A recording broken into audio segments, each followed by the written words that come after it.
Hey, ladies and gentlemen, the Delta Stewardship Council is called to order. I notice the presence of Mr. Natoli and Mr. Johnston is coming. We're going to operate as a subcommittee today.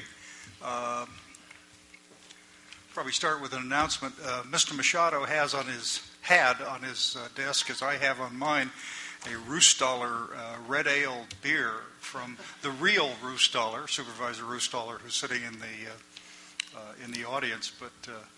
And Mr. Machado, of course, is not old enough to legally drink beer, but other than that, it's a new brewery in Sacramento and with a famous, long-standing name. So thank you very much. Okay, Mr. Machado, Mr. Michael, Mr. Ray. We had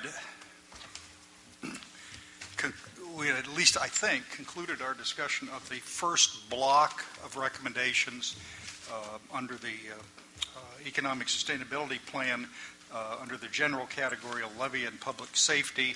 And I think we tentatively agreed to kind of follow that same pattern, which is take them up by the blocks that you guys had, in which you guys had organized them by the subject heading. And what we'll do is start with your presentation.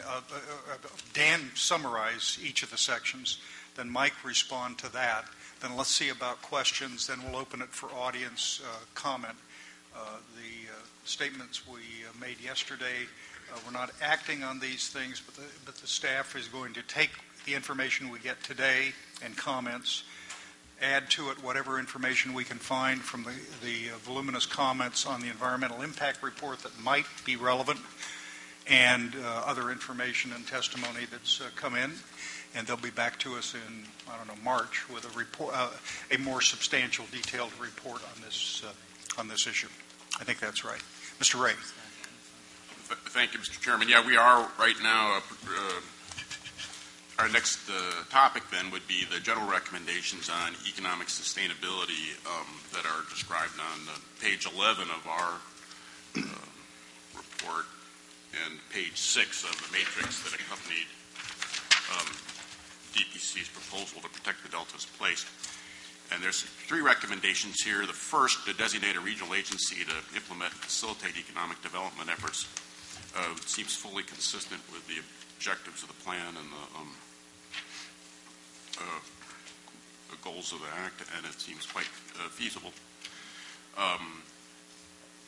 The third recommendation about making sure that land use planning and regulation are clear and consistent across agencies. That's potentially consistent. I think we need to talk more with the DPC to understand exactly how they anticipate that being carried out. It's certainly clarity about regulations amongst agencies is desirable, but we have the key agencies for whom clarity would be important between the DPC and the local governments, and of course that's something that neither we nor the DPC have got that much ability to carry out when it gets down to the details. And in some situations it may just not be feasible. There is also an additional detail in that recommendation from the Protection Commission, and that is that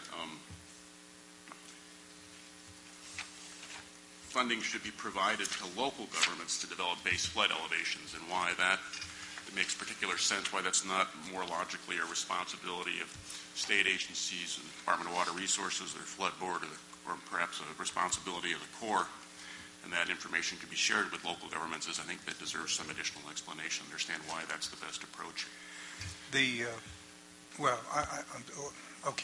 Mike, did you want to run through just the 3 recommendations that fall under this general category, and then we'll have some questions? Yeah, we can do that. Maybe you want me to finish up on the second one? Oh, I'm sorry. Excuse me. Sure. I'm sorry. The policy that we think is most troubling is the recommendation that economic impacts of habitat creation and conveyance facilities should be fully mitigated, and we don't think that is feasible. The California law has been very clear that while environmental impacts need to be mitigated to the maximum extent feasible, I don't know of any authority that would allow us to insist that economic impacts be fully mitigated. It would be difficult to estimate. There might be situations in which it would be infeasible to construct needed facilities if you had to fully mitigate those impacts. And of course, the calculation of that would be quite difficult. You think about a habitat restoration project as an example. You might be able to readily calculate the lost economic values of the farmland production, but it'd be very difficult to forecast the additional economic benefits for the recreation activities that would occur. You could easily calculate the lost property tax that the local government or a special district might incur, but it would be difficult to calculate the sales tax they might gain from the sale of gasoline and bait and recreational equipment in the nearby communities from folks who are visiting that restored area.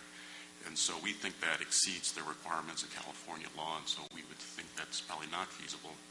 Okay. Our view is that the Delta Investment Fund is a tool to mitigate impacts of the restoration and water supply projects, but the requirement to fully mitigate them would be very difficult.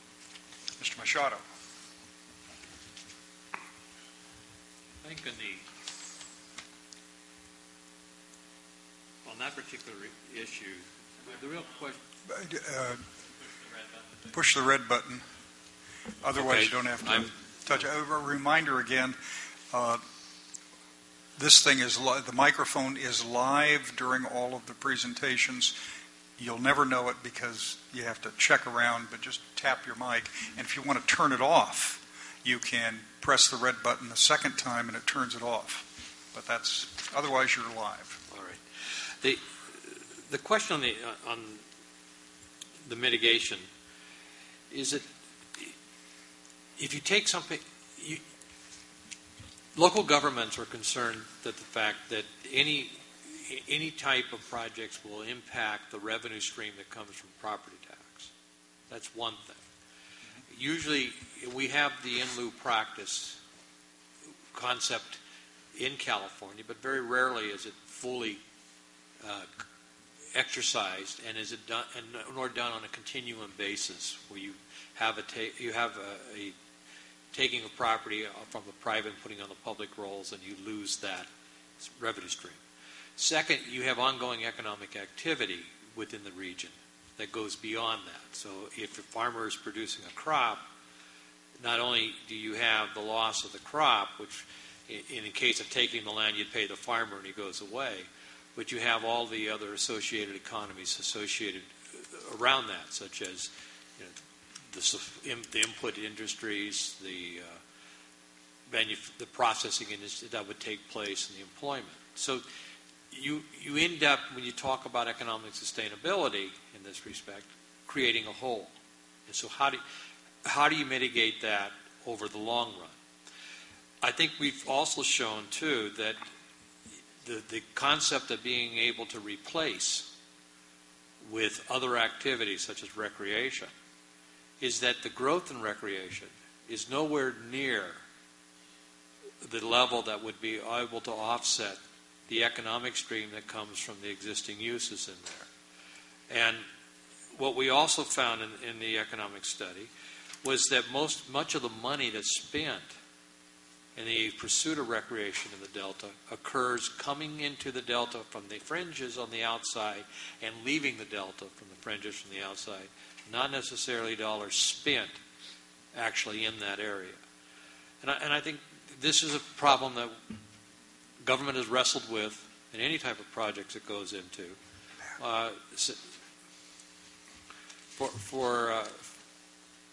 without having any direct resolution.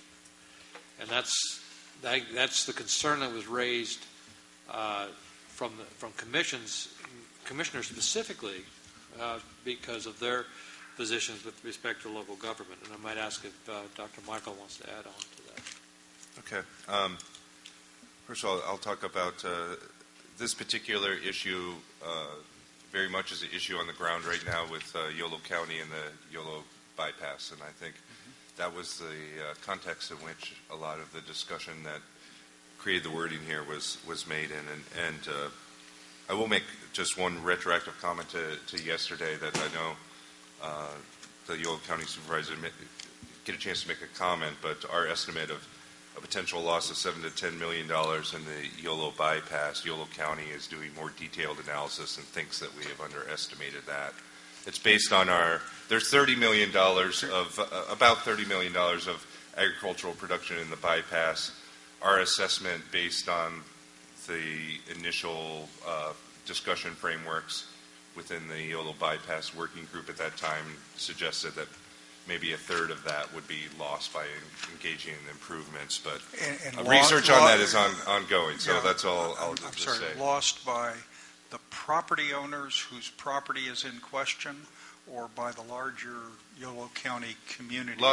Just lost agricultural output as measured in dollars. Okay, so. And that's part of the current long-standing traditional compensation for a taking of property analysis, right?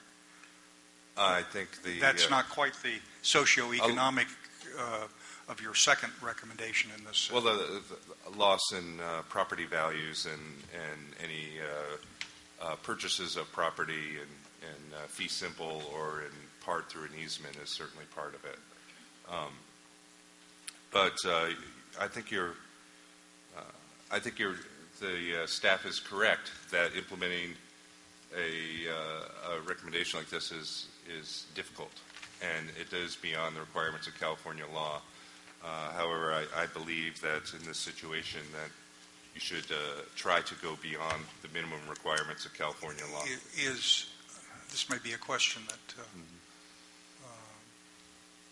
is not fair, but is there something so unique about the Delta that calls for this approach, or is this a standard you urge for all governmental agencies statewide under any circumstance? No, I think it's probably more applicable because of the uniqueness of the Delta, but I also think it is part of a bigger problem when you start looking at this. But so Mike, you can just beg off, but I mean, one of the things is a principle established for the Delta. Inevitably, if it looks attractive to other people, they will use it as an illustration about why it should be applied generally. So Tuolumne County is now stuck with the Delta provision that every time they build a park, they must mitigate for socioeconomic loss of the park in general. Now, I'm agnostic on whether that's the right approach. Well, Tuolumne County is not ringed by an urban periphery that can replace economic activity that might be impacted by a change in their general rural area. The Delta is ringed by it has an urban periphery, and it's been said before that any economic loss inside the Delta can be made up with the economic activities in the secondary zone or the urban periphery. That's the uniqueness, because you could probably make up for the absolute dollars. But what about the distortion that takes place within the Delta that may be irreversible? The distortion, meaning? The economic distortion in terms of the economic activities that take place from agriculture, the impact that you would have respect to local governments that have a responsibility to maintain services, public services and protection to local communities that may not have a tax base, no longer have a tax base to do that, and have the uncertainty of in lieu payments to be able to continue to have that revenue stream to provide that.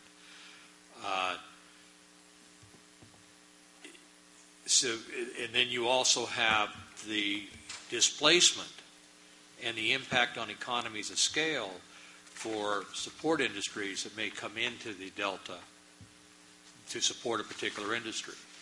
And if you lose that economies of scale, then those industries that may not find it feasible to stay there, they migrate away, and they could further contribute to the deterioration or decline of that particular economic activity. So those are some of the issues I think that are out there that haven't been. They've been identified as potential impacts, but have not been fully vetted out.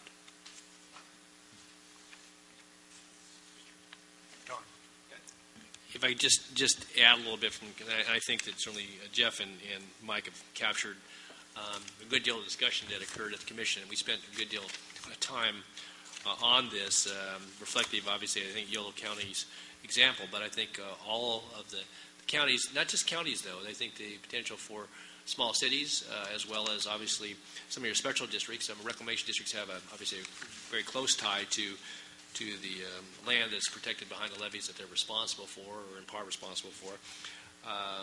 And obviously funding for school districts has changed a bit, so it may not be as quite a close a tie. But I think that the certainly the kind of rise and fall and really lack of a dependable source with the pilot funds, the property, the payments in lieu of taxes, that's a piece of it. But I think that Mike captured with this last point, that if there's a shift in a way that takes certainly away from the agricultural base, then those industries that are either there now that are supportive of agriculture, and I think that's a very symbiotic relationship, either they leave or don't expand or don't come. And I think, again, and so distance is important. And so I think there's elements here, and I think, Mr. Chair, you make a good point. I mean, how far do you take this, and is it applicable statewide and so forth? But I think because of the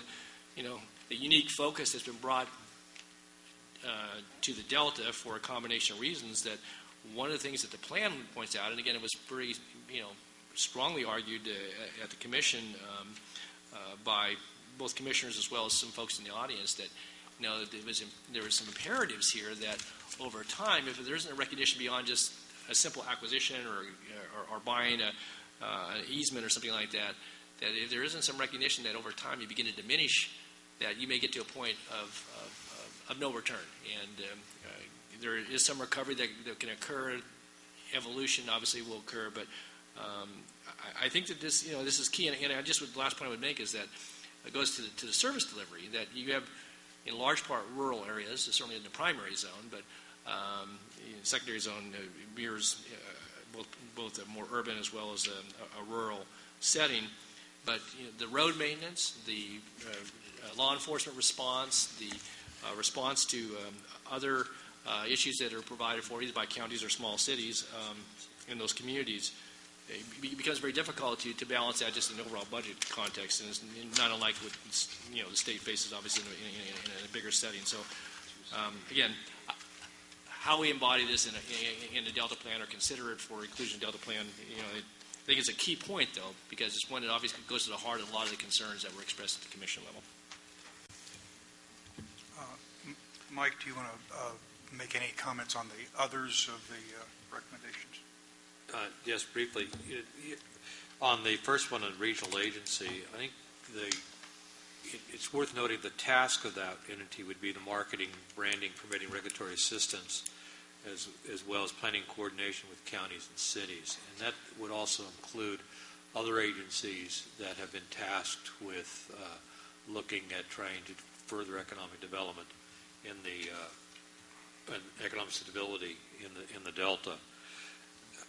The other one on the use planning regulations must be clear and consistent. I think this grows out of the anticipation of the application of covered actions. And right now, local governments probably view themselves as having some clarity with respect to their land use responsibilities with the existing scheme of regulations around them in the Delta, particularly those with respect to flood control, FEMA, that affect that. Now, if there's another layer that's put over this, there's a question then about what type of discretion do they have, and then from a local perspective, which was reflected in the commission, was the thought that it puts a cloud over private investment. And well, city land use puts a cloud over private investment in that darker, manner, but we've come to live with it, right? Right. It's a darker cloud. Yeah. Delta Protection Commission existing authority clouds investment decisions, but we've come to live with it over 20 years, right? Right. It's the devil you know versus the devil you're anticipating. Yeah, I think that's probably a fair summary of much of this part of this discussion. It could be a chapter heading. What? Not bad. But I think, and we went, the ESP goes so far as to even express what type of multiple would be expected in that type of uncertainty. So that's where the question, I think, is of clear and consistency, consistent understanding across the agencies. And that may very well come about as the covered actions becomes more clarified and more specific. But I think that if you take a look and you talk about who's going to be investing in a storefront in Walnut Grove, they're going to be looking at this and saying, well, wait a minute, what is my potential for the return before I make the investment? And I think that's one of the reasons why we see empty storefronts in the area. The same way I think it contributes probably to some of the lack of building that's taken place in the existing sphere of the existing set-asides within the local communities for housing that hasn't yet been explored, notwithstanding the existing economic conditions. But that's the point of that, is to provide us great clarity so that you can come to live with. Okay, well, let's roll back and get questions from members on each section in the order in which they presented. First, designate a regional agency to implement, facilitate economic development efforts. Don, Pat. Just a question. I mean, there's no doubt that the governments within the 5 counties now have the authority to form a JPA to do something like this now. Yes. And if those 5 counties are like any other county I've ever experienced, it's the tension that says, I'm not going to let those people from Sacramento look at my plan in Elton Grove. I mean, they're hard enough to live with generally, I mean, that's the usual. So the need for a statewide recommendation is to allow the region collectively to get themselves together, not unlike the suggestion on a 5-county flood assessment agency, which we talked about yesterday. Is that the theory Yes. you've got?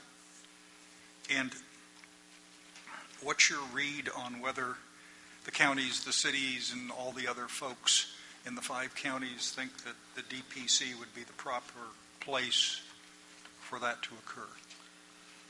I can think of 11 responses and 4 that would probably abstain themselves. I mean, I know you've struggled with this, and it's not an easy question, but it's pertinent because other than the little highlighted caption in boldface, which kind of says something ought to be done, I'm searching for what you want to, what language you're looking for. I think, first of all, the locals realize the value of a regional coordination, and I think more so in the Delta probably than any other geographic setting in California right now. And I think they look at it both from a planning perspective, and the DPC, to a certain extent, does do that coordination now where the general plans have to come in and be found consistent with the resource management plan of the commission. And then if there's a county that varies from that, is subject to appeal by to the commission on that action.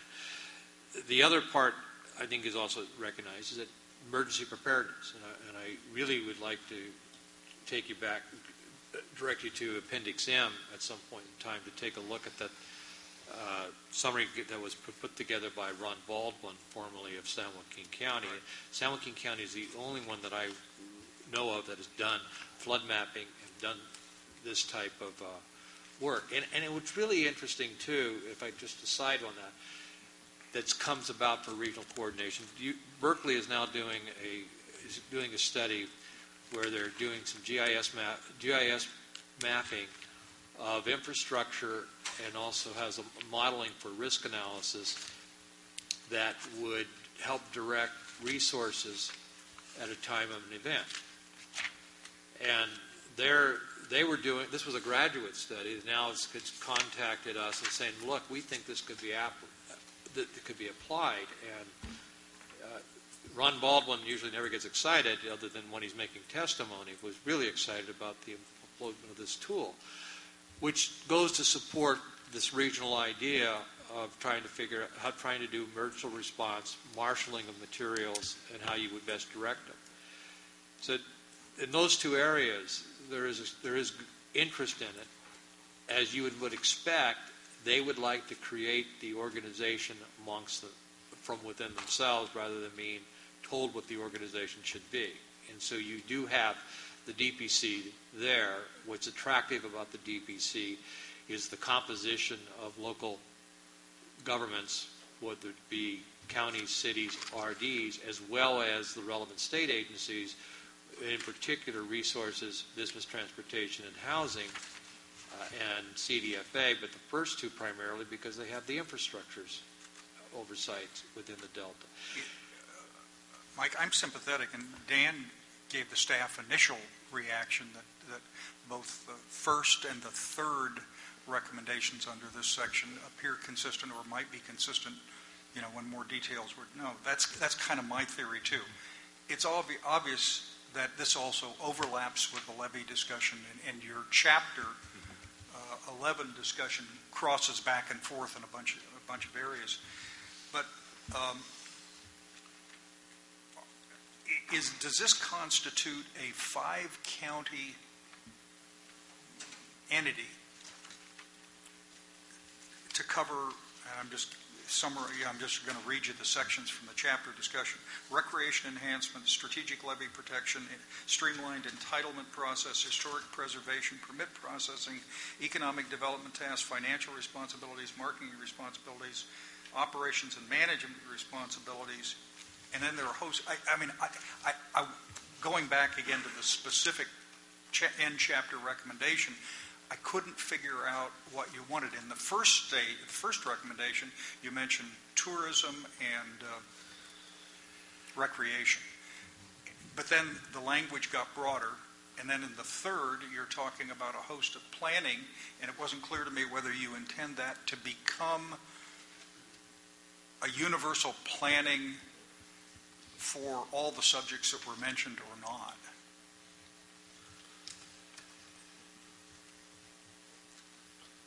I think that was really kind of a reconnaissance look.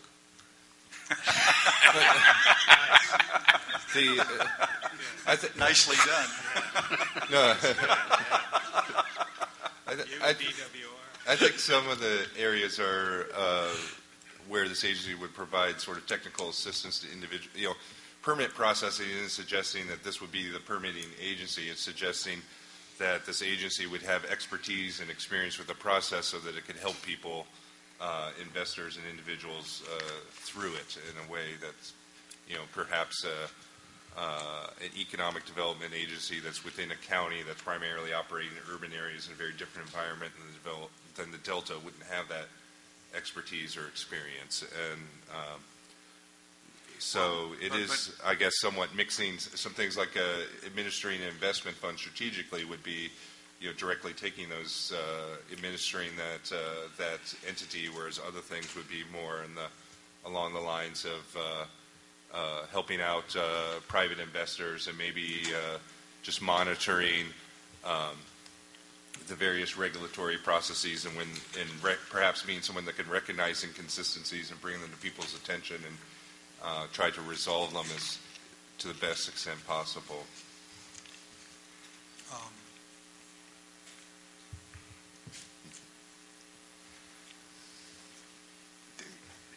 In your judgment,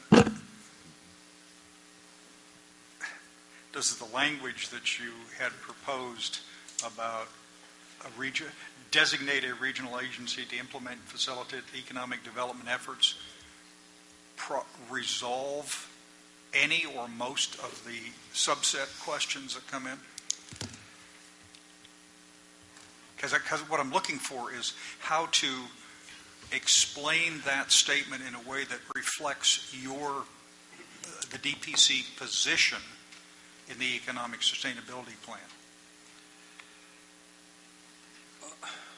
I think you can separate that. I think you have a regional agency that can kind of coordinate, as Jeff was talking about, the going through the regulatory maze and be able to do fine passes. What it captures is all those other things, because if somebody wants to come in and part of the economic sustainability plan, the implementation of that is to increase and enhance recreation, and somebody wants to come in and do it, this agency then could accommodate that just as it could accommodate industry wanting to do the same thing.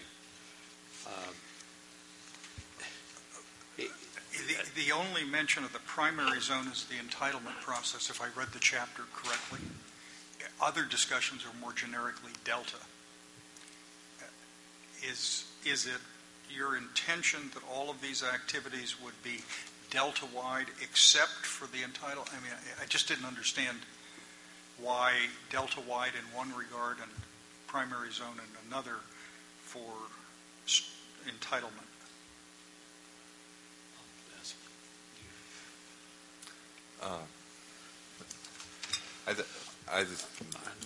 I'm not exactly sure what you're referring to. I think there's a recognition that within the primary zone, the entitlement process is even more complicated than the secondary zone.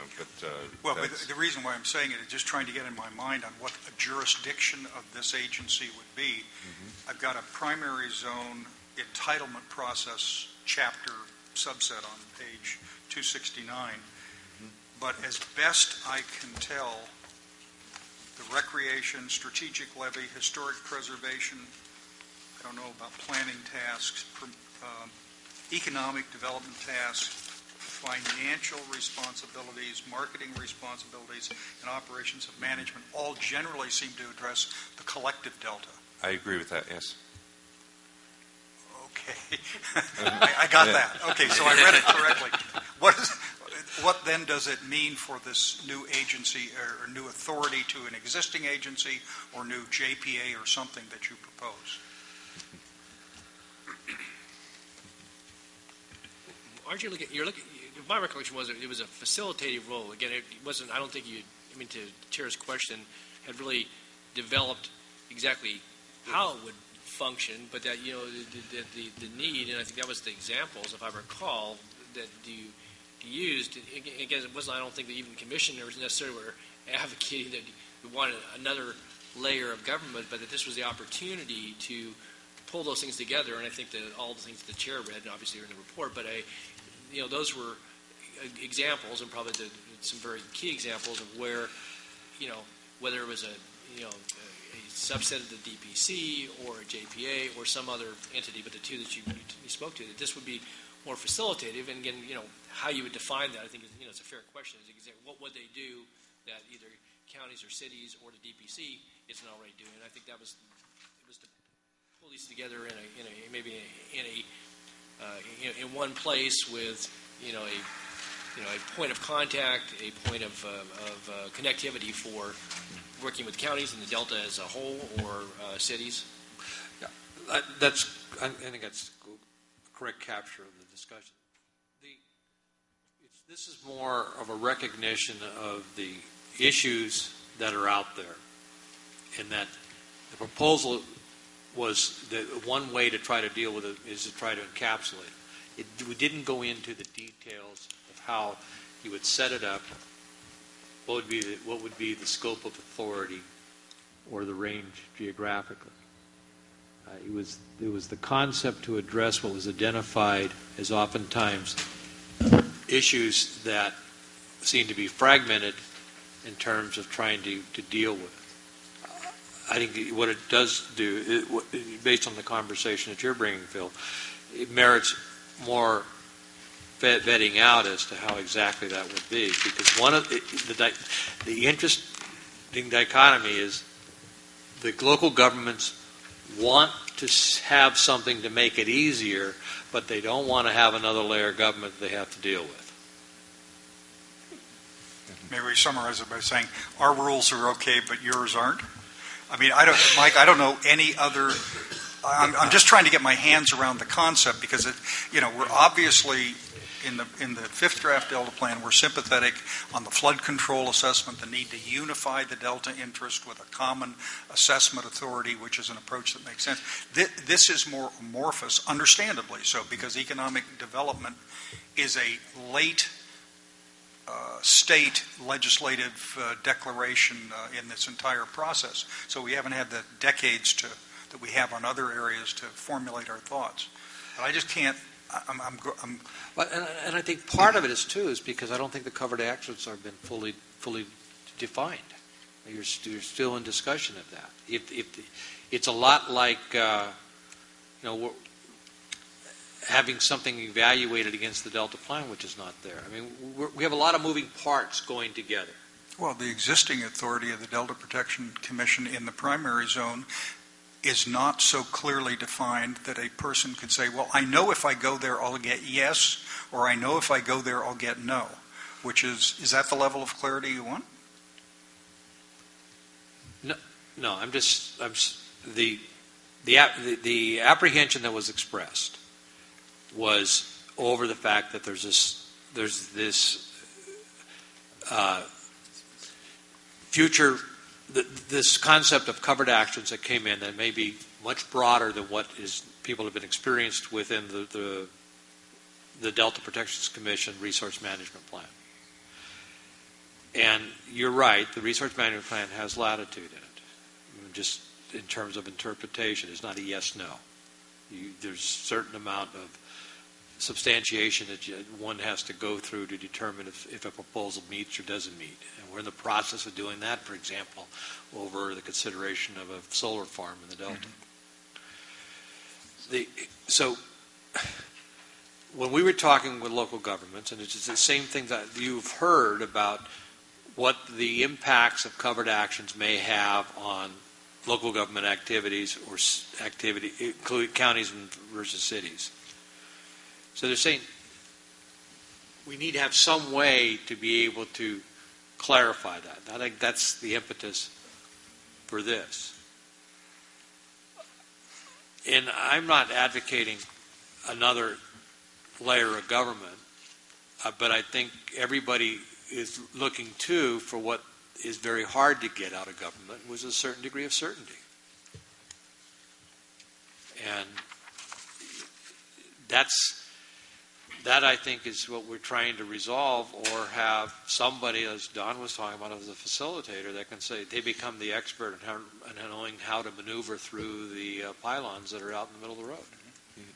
I just might mention that this recommendation came, and I wish I had my planners here who worked on this with us today, because this is more coming from them, but it is, how do you take the recreation enhancement plans, the legacy community strategies, these enhancement strategies from being concepts and visions to implementation on the ground, and it was consistent feeling amongst all of them that somebody had to take responsibility for this in a coordinated way to implement these strategies, and so that's where this recommendation stems from.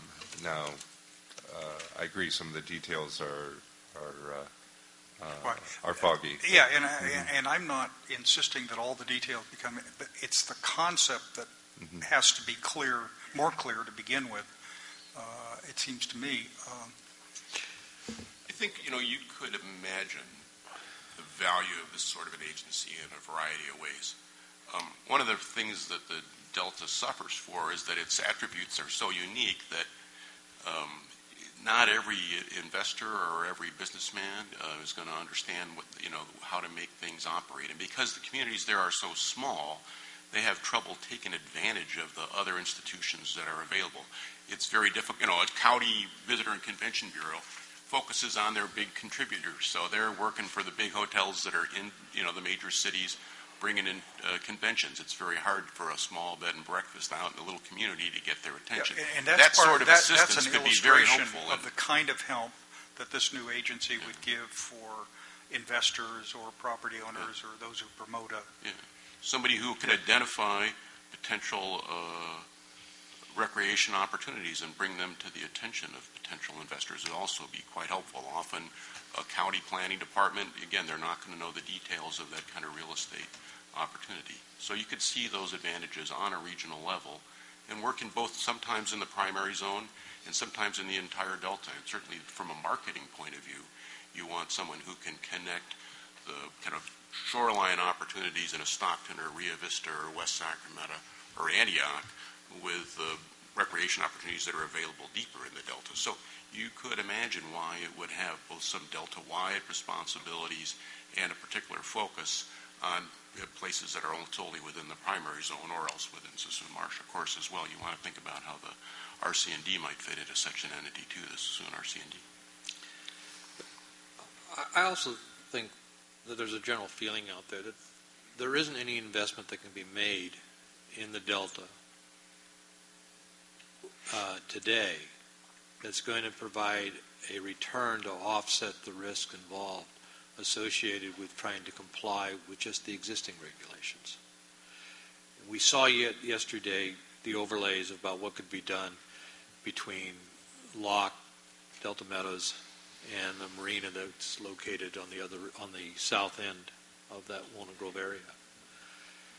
Great concept to make destination, to bring in services that would be able to provide amenities such as hotels and restaurants to bring people in to experience the variety there. But when you take a look at the hurdles because of flood control, you take a look at the hurdles because of potential covered actions and the application of that, people are going to say, well, it's probably never going to happen.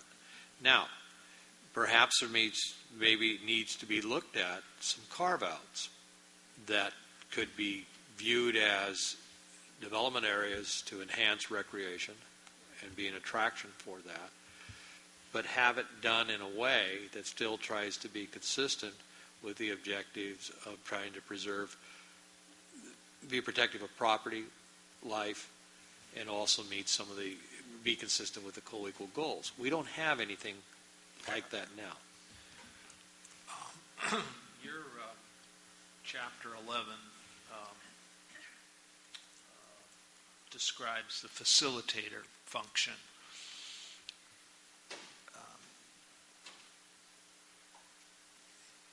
If the Delta Protection Commission, with the concurrence of the Conservancy, would probably be helpful, had the responsibility of helping do what you want to do in Chapter 11, or you summarize, and that's explore and assist in the development of recreation opportunities, as well as potentially other economic activities in the Delta that are not within the cities, right? I mean, they're primarily primary zone. They might be a little secondary zone or something, but they're not what the cities are doing, right? They're not the developments there. But if you did it as a practical matter, which is what you described, facilitating how to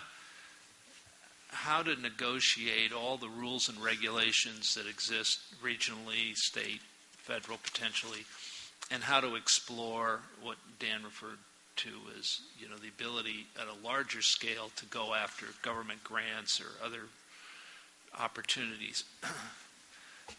Seems like you could build the confidence and the trust of the business people and the property owners and the residents of the area, because it'd be kind of an advocacy role as opposed to a regulatory role, right? You're not adding an agency, and to the degree that and the commission, and therefore the commissioners, oversee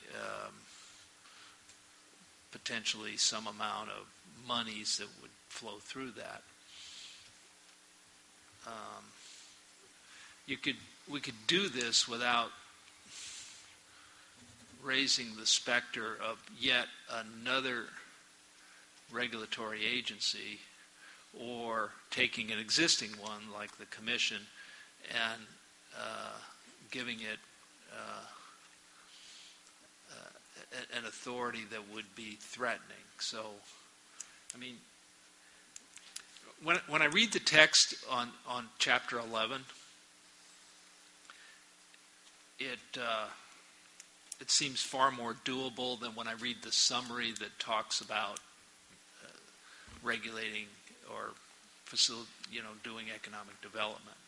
So, I mean, it seems like you kind of have it already. I think you stated really the essence of what the discussion was at the commission. It's an advocacy to be able to work things through. So if you take Clarksburg, so there's a big fight over residential development, right? And it failed essentially because of inadequate flood protection. Probably that's probably the basic reason to do it. But all the other aspects that are alluded, and they're kind of merged here as if they were one, industrial or visitor services or recreation, actually they weren't in dispute. And so if that was re-looked at and an effort with, say, the Delta Protection Commission facilitating to help build up the Clarksburg capacity to draw visitors and have overnight lodging or some of the other things and work with that, it's hopefully got potential for recreation and for agritourism, and could skirt the other fights over what you can and can't do, or at least you'd know what the contours were. And for those who would come to the Delta and not know what the rules are, because they are far more complicated than they might be doing a project in some other area, you, the commission, and the commission staff would be assisting to do that. And in effect, with the council staff and with other state agencies helping to figure out what could be done, and where there's money available, perhaps you're going to help make that, make good decisions on where it should go. I think that's a good summary of what really the intention was, for though we may have been deficient on the language. There is also a kind of a long tradition in land use planning agencies to think about the tension between the regulatory role an agency may play and the facilitator role it may play. That's one of the reasons that redevelopment agencies are, even though they may have the very same board as the city, the same membership as the city council, there's a legal separation between the two.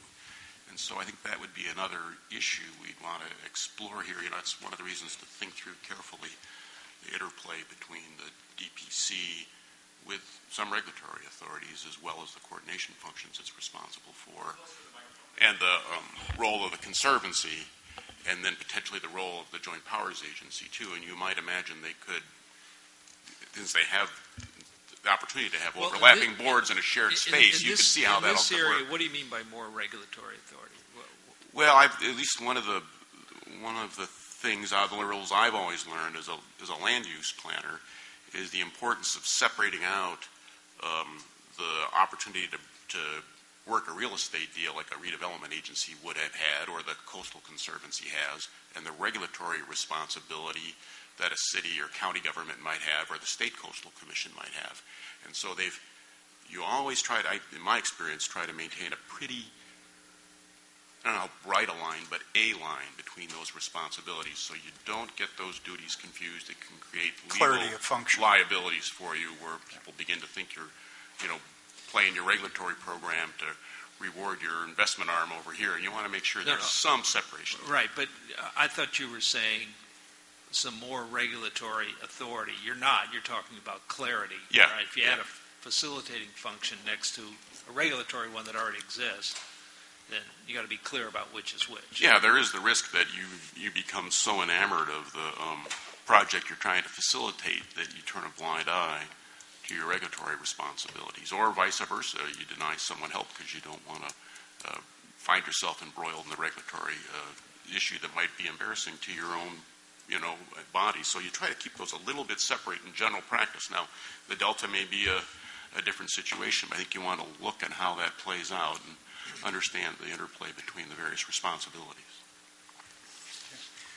All right, let's go back. Let's roll back to the second recommendation, which was the one where the staff had tentatively said it was inconsistent with the Delta plan, and this is the notion that there should be mitigation.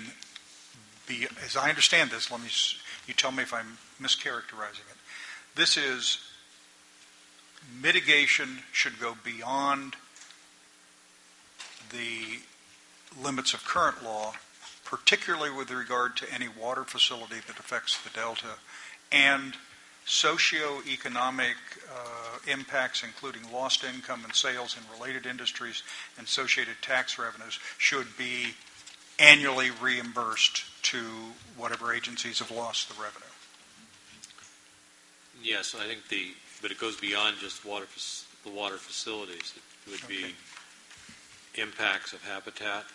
Well, let me just, first of all, you might imagine that if this standard were applied to any city or county or water district or reclamation district in the state of California, that it would be viewed skeptically by those to whom it was applied. But applying it to the state on behalf of those agencies, of course, looks pretty good. Tell me what is a fair measure.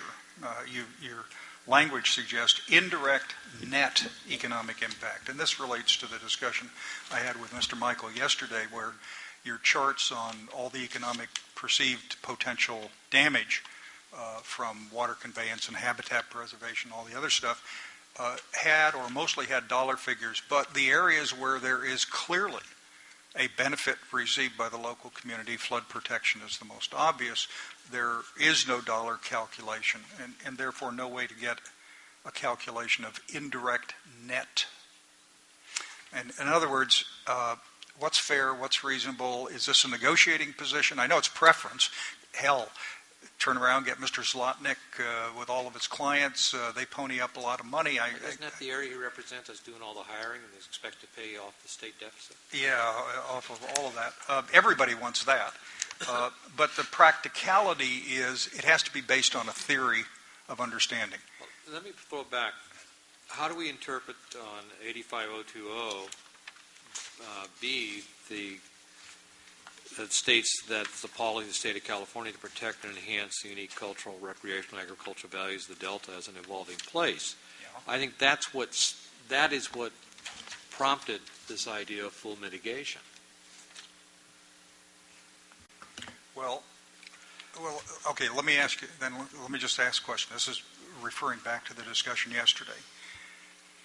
If this law never existed and we were not meeting here, your study shows that within 20, 30 years, another 26,000 acres of agricultural land will be lost, largely but not exclusively in San Joaquin County.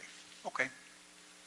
Now, that arguably is not because of anything that has happened since 2009 or anything that will happen. That's the status quo. That's the existing projection. Is it the obligation of the state to substitute for the lost income from the decisions of the locals to do something else with ag land? Now, I know you'll say, well, they get a higher rate of return, so naturally we're not asking for reimbursement. But that can't be the logic behind a principle that says we should expand statewide, generations-long standards on compensation for takings to include indirect losses preferred by interests. But then in some cities, it's being required that if you take agricultural land out of production, you have to find a mitigating offset of either a placement of agricultural land in a conservation reserve so that it cannot be changed in the future, or if it's habitat, either achieving a habitat conservation easement, or the purchase of land that's dedicated to mitigate for the loss of the habitat. So there's some of that that's taking place now. But not in the statutory delta. The statutory delta doesn't have any, as I understand it, any unused land not used for urban development, habitat, or agriculture. There's no. The city of Stockton has a substantial ag land mitigation fee that's part of the development. It's a mitigation fee, and the mitigation pays for a habitat and sometimes for urban parks and all the other kinds of stuff that goes with it. But it's more than that you're recommending. In some cases, with the city of Stockton, what that goes into, it actually preserves in perpetuity the current use of the land, even though the operators are unchanged. Well, so there is that offset. That's as an example. So I don't think it's unique to be able to propose this for further to offset any change of use of land within the Delta. But I think it still goes back to the premise for that. Goes back to the objective of the state is defined in the legislature. Yeah, absent that, I agree with you, Phil. Mike, let's roll back to what is the fundamental question. The co-equal goals are water reliability for the state and a preserved, protected, restored delta ecosystem. Those are the co-equal goals. They are to be accomplished in a way that recognizes the unique delta. No, the statute says it's a policy to achieve the following objectives. So, well, I mean, I understand. Is it your position, and is the position of the economic sustainability study, that the economic interests of the Delta are superior to any state interest of any kind whatsoever? No, I think it's the position of the ESP that they're trying to protect and enhance the unique cultural, recreational, agricultural interests of the state. Yeah, I mean, just to reference you to your own language, I think you said that the achievement of the co-equal goals can be done through a set of recommendations that gives respect to the interests of the Delta as we've outlined here. But I said to achieve. On the argument on mitigation, I must confess I don't understand. Let me give you an example. State of California, voters of California, as you know, in Prop 1E, passed a $5 billion bond issue for flood control. Considerable amount of money has gone in to Delta and near Delta communities, particularly within the 5-county area. I mean, Sacramento got $18 million yesterday, day before, whatever it was. Stockton got some money. Do you think that the flood control funds being spent have any benefit to the local communities? Yes, and also there are statewide benefits. Yeah, I understand that. What I'm pulling you to is this whole mitigation. I'm afraid of what you're trying to pull me to. Yeah, well, since we've had this discussion many times before, it's not a surprise. I don't see a clear and articulated principle that can and should be applied statewide to expanding the definition of what must be mitigated before a public project can go ahead. Because I view this, it's a serious recommendation. I treat it seriously. But this is something that will apply statewide. And that means that ultimately every city, every county, every special district in California will have the same standard applied to its actions. Now, I would be astonished if the local governments of California wish to assume that burden for their projects. Maybe I'm wrong. You put it in that perspective, I think that's a legitimate argument. You take a look at the 5 counties. You take a look at the example of the Yolo bypass in Yolo County. You take a look at Yolo's fiscal position and some of the conscious policy choices that they've made in that county in response to some of the directions that the state has encouraged agricultural counties to take, which would be to concentrate urban development around existing cities, not look for expansions, and to preserve the agricultural land, and part of that is through has been through the implementation of the Williamson Act. And at the same time, some of these areas have also taken on the position we're not going to allow wholesale retail expansion either. Right. So they have limited their revenue stream, and they've tried to live within the revenue stream that's there from the economy that's there, the relative economy that's there. And in the case of the Yolo County, it's predominantly agriculture. The Yolo bypass has a significant input to that because of the agriculture. They have looked at trying to balance the use of the bypass for seasonal habitat as well as seasonal agriculture. But the county relies on that revenue stream, both in terms of property tax assessment, other fees that may be attached to it, as well as the economic stream that's generated from that for all of the associated industries that go to support that goes beyond just the input users and the processors, but also to where people spend their paychecks in the local communities. So a fear is, if the Yolo bypass is now, if the primary zone of the Delta is looked at as similarly as the Yolo bypass in terms of that type of economic configuration, each of the other county that is potentially significantly impacted is San Joaquin from that rural input. So the local government is sitting there saying, hey, look, we can't continue to have a further void of our revenue stream by taking and putting into a public domain private property. Kind of a LAFCO discussion writ large. Yes.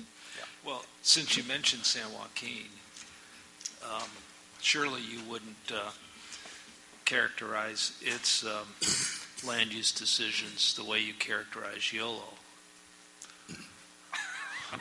You and I have had that discussion too, Pat. No, I would not. I think there's a question of responsibility and how it's been exercised, and it hasn't been in a similar vein. It's really had almost nothing to do with protecting farmland and almost everything to do with accommodating low-density development, much of it in flood-prone areas in the Delta. If we hadn't had the Delta Protection Act in the primary zone, you probably would have seen development to terminus. I concur with that. But at the same time now, you know what the past actions are. We know what has, I think, limited some of that. So, do we penalize for past actions, or do we try to look at a policy that's accommodatable for the Delta as a whole without devastating the economic streams that that the local governments have relied upon? Don? Joe, I'm sorry. I think I'm on. Yes. Very good. 2 points. One, in terms of local governments, is I'm sure you're aware, the legislation actually says full mitigation of property tax or assessments levied by local governments or special districts for land used in construction, location, mitigation, or operation of new Delta conveyance facilities. So that it requires that. And so I think that is already in the law. From a staff perspective, this requirement talks about full mitigation for export water supply facilities. Over the next 20 years, it is highly likely that more agricultural land will be converted within the city of Stockton and other environments within the Delta than agricultural land that will be converted by the water projects because of the timing of what they're doing. It would have a lot more credibility to say we're trying to protect agricultural values if, in fact, it was not just focused on export water facilities and you actually said we want full mitigation for all agricultural land that's converted. And so when I look at it, it looks at almost as if it's a transparent way to extract money from people rather than something that's really focused on trying to preserve ag land in the Delta. Sorry to be so direct. Oh, I appreciate that. Excuse me. The point maybe to make on this, though, is that if something along these lines, it goes to what Phil was saying, even to Joe's point a bit, but is that if this were to be in the Delta plan, then it governs the Delta. Then to your point about what local government actions might entail, they talk about the economic impacts of habitat creation and development of facilities for export water supply should be fully mitigated. If our general plans at the local level and all the other ensuing documents that emanate from general plans have to comport with the Delta plan ultimately, then I would assume that it's going to apply. Now, how it may be applied, excuse me, at the local level, if this is put in place, I think obviously we face some challenges, but there are mitigation requirements for loss of agricultural land. Certainly I know that in Sacramento County, I believe in some of the other counties as well, and in some cities. And if you're talking about the conversion of agricultural land, on an order of magnitude of tens of thousands of acres, and whether it's done at the local level by private concerns, by other public concerns, by even be other local governments, it would seem to me that if in fact the ask here is such that it would be embedded in Delta Plan, we'd have to live by it as well.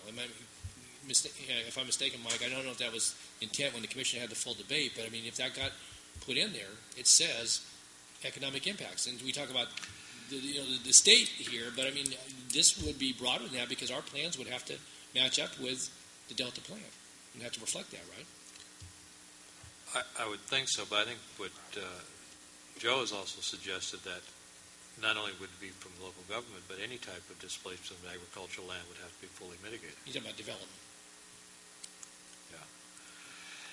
And I think that falls back to the discussion with Pat Johnson. I think you can't have it both ways. It has to be uniform.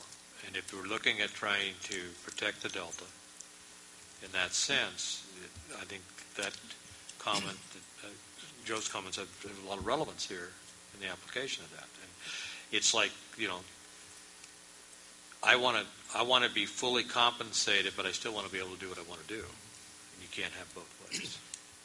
It seems like maybe three pieces of this, at least from my point of view. Could you get closer to the mic so we can pick it up? One aspect of it is, and Mr. Machado talked on this briefly when he referred back to the Commission's responsibility to protect the Delta as an evolving place.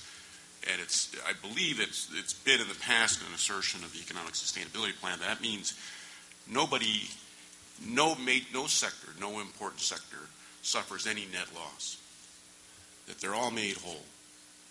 That's not the suggestion that we've put forward here. We've said that the key to protecting the Delta as an evolving place is to make sure that the fundamental characteristics and values that give the Delta special qualities and distinguish it can be preserved and enhanced. That doesn't mean that every measure of those values is going to remain changed. That means the fundamental values can be preserved and enhanced. It's quite unlikely in any community, even those that see the least change, that there aren't changes that occur within different economic character features. And so even if we looked at the Delta today and thought, okay, why did that grain elevator go out of business? Was it because somebody came through and bought their property and converted it to another use? Was it because the market changed and so there was no longer a need for that sort of storage? Was it because development someplace outside the Delta took away some of the grain that used to be stored there? How would you figure all of this out and make it work from a practical point of view? So I think my thought is that the investment fund is a tool that is available to mitigate economic impacts. But then the third piece of it is, what does it mean to be fully mitigated? Now, no one requires, as a statewide standard, that impacts need to be fully mitigated. Even with the agricultural thing that we've been talking about. Yeah, you go through in our community, my community, Davis has got one of the tougher standards around, and you go through, and if you acquire lands, you go and develop it, then you put an easement of a unequal area that's near the city that's equal to the area that you've preserved. No one requires you to go out and tear down an equal acreage of land and fully mitigate the impact that you've had to the agricultural area. And under CEQA, no one requires that impacts to the environment be fully mitigated. You have to mitigate them to the maximum extent feasible, and then you say, gee, we can't do any more than that, and here's why. Here's the overriding circumstance. So the standard of full mitigation that's proposed here is really something that is, exceeds anything that California has imposed in my recollection. We compensate businesses for lost income when we relocate them for public projects. We help people find new places to live, but full mitigation is a standard that's very difficult to attain. Mike? I think the challenge here is because of the nature.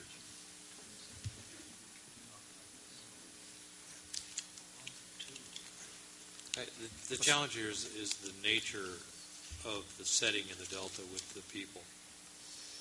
And that if you displace and fully mitigate a business for its relocation, you don't mitigate for the other impacts to the local economy because of loss of employment, the loss of the paycheck being spent locally, and so you have that ripple effect, which is probably more acute in the Delta because But the ripple effect goes outside the Delta, and in some cases may go outside the 5 counties of the Delta. But in the immediate impact, because of the isolation, the relative isolation of the communities within the Delta from the broader communities, is probably more significant there than it would be in a urban setting. Well, let me just say, I don't see the word immediate impacts anywhere identified in this plan. You just used it. It's a qualifier. I'm interested in the qualifier. We probably have a disagreement on this. Certainly the staff is supportive of the concepts of 2 of the 3 recommendations you make in this area with all the caveats we've discussed. This one is problem, but we'll reserve our judgment until the staff comes back to us after reflection on this, checking with the EIR and all the other stuff sometime in March, and we'll have the discussion over again with you. I welcome that because I think what we're really trying to do is raise the spectrum of impact from this within the Delta, and that's where the recommendation comes there. But I don't think it should not be taken to the letter. I think it's worthy of the conversation to go forward to see if there is the possibility to modify what currently is the practice.